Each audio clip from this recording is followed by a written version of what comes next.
sa atin mo? Bali, sa tulos. Ano bang ginawa Lagi mo? namamakit. Lagi namamanhid. Kailan pa nagsimula? Matagal-tagal na, boss. Mga ilang linggo, ilang buwan, Mga o isang taon. buwan na. Dati pinailit ko na ito dito yung nawala. Dati nga na sa akin. Kailan? Last year ata. Hindi mo na rin maalala. Sige. Pero, okay naman. Ito lang ngayon sumumpong, isang buwan lang. Nag-basketball ako nakarami. Tapos sumakit. Okay. Yung lagi na nawaman. Nag-basketball ka. Siguro, lumay-up ka tapos napigilan. O kaya may hinagis kang bola, hinagis mo yung bola, napigilan. Hindi naman. Paano bang nangyari? Parang nagganito ko. Ayun nga, yun, parang gusto mong gumano, tapos napigilan ka.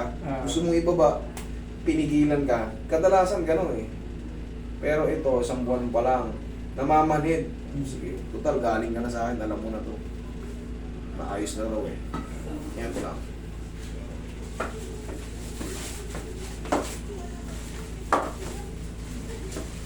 Huwag mo lang muna to ibubuhat ng mabigat ha. Kahit mga isang linggo lang.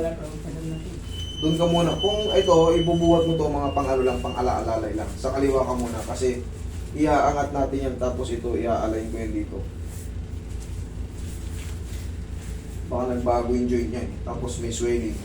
Pag may swelling na, siyempre makakaramdam kayo ng pamamanhid. Normal lang yung mamamanhid kasi yung mga blood circulation, yung mga blood vessels natin dyan, maaaring maiipit sila ng swelling.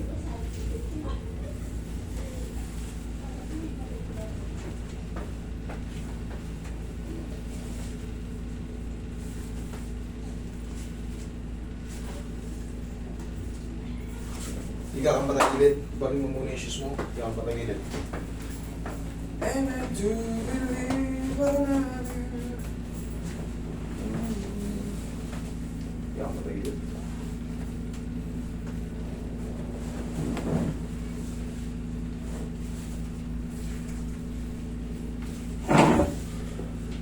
Relax na nga dyan ah.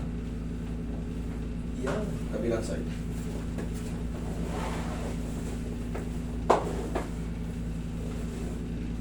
Taga-saan ba kayo, idol? Nabigyan na sa Admi. Admi.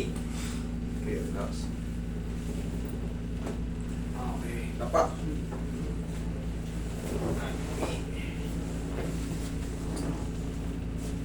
Sige.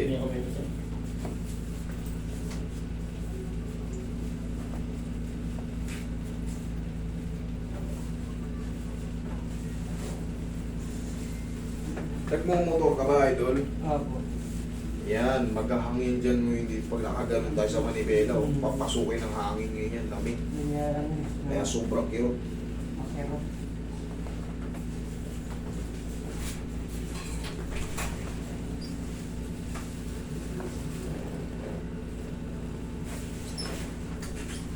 Relax lang.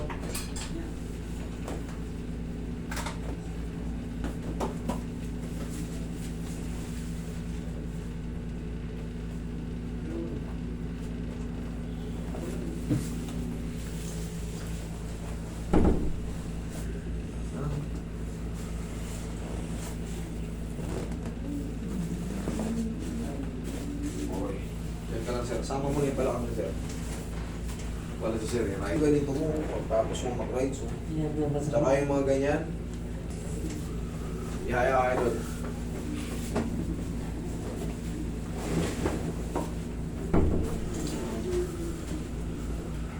Taas yung balakang sir. May tool mo. Yun. Okay. Yan, lagi sa tiyan yung kamay. Yan. Okay, inhale. Exhale. Sa mga riders club, baka may followers ako nito ng mga riders club. Ituro nyo sa mga membro nyo yung ganito. Tapos saplusan nyo yung balakang nyo, pati yung dito nyo. Roy, halika atras ka rito. Ituro nyo yung ganito. Hindi. Sa mga riders. Tignan nyo yung posisyon na to. Tutunog yan dito nyo. Makakahinga yung dito nyo. Kasi pag matagal kayo nagra-rides, yung ganito para sa balakang, yung ganito para dito yan, oh. Tutunog yan dyan, tapos saplasan nyo ng pau, para makatagal tayo. Lalo yung mga maghapong mubit, maghapong angkas, maghapong grab, alalayan nyo yung katawan nyo kasi katag kayo ng katag maghapon, ronda kayo ng ronda. Okay? Tandaan yan. Care ako sa inyo, kaya sana hindi tayo magkita rito. Upo ka. Diyan ka lang. Tapos pag uwi nyo sa bahay, kahit si misis lang eh. Kahit si misis lang, kahit paano lambingin kayo ng paganto-ganto. Ito kasi yung shoulder blade natin. Takbuhan talaga ng lamig yan, tsaka itong supraspinatus muscle natin. Takbuhan ng lamig yan. Kahit paano pag ganyan nyo, huwag nang diinan. Kahit nasasarapan kayo. At didiinan nyo lang pero hindi kayo aaray. Kung baga ganyan, nararamdaman mo na didiinan ko, di ba? Ganyan lang. Pero hindi kayo kailangan umaray. Okay? Yan ang sikreto dyan.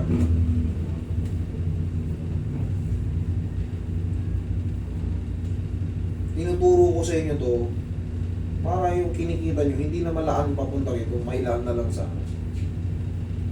pamilya nyo. Yung para yung pinagod nyo, hindi masayang. Maibili nyo ng mga bagay-bagay na para sa inyo.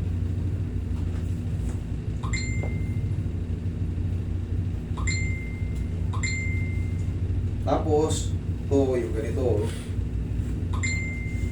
Yung ganito. Okay. O, check mo. O, ikaw. Okay na naman. Pwede na ulit. Thank you. Pahinga ka mo. Huwag ka maliligo ah. Okay.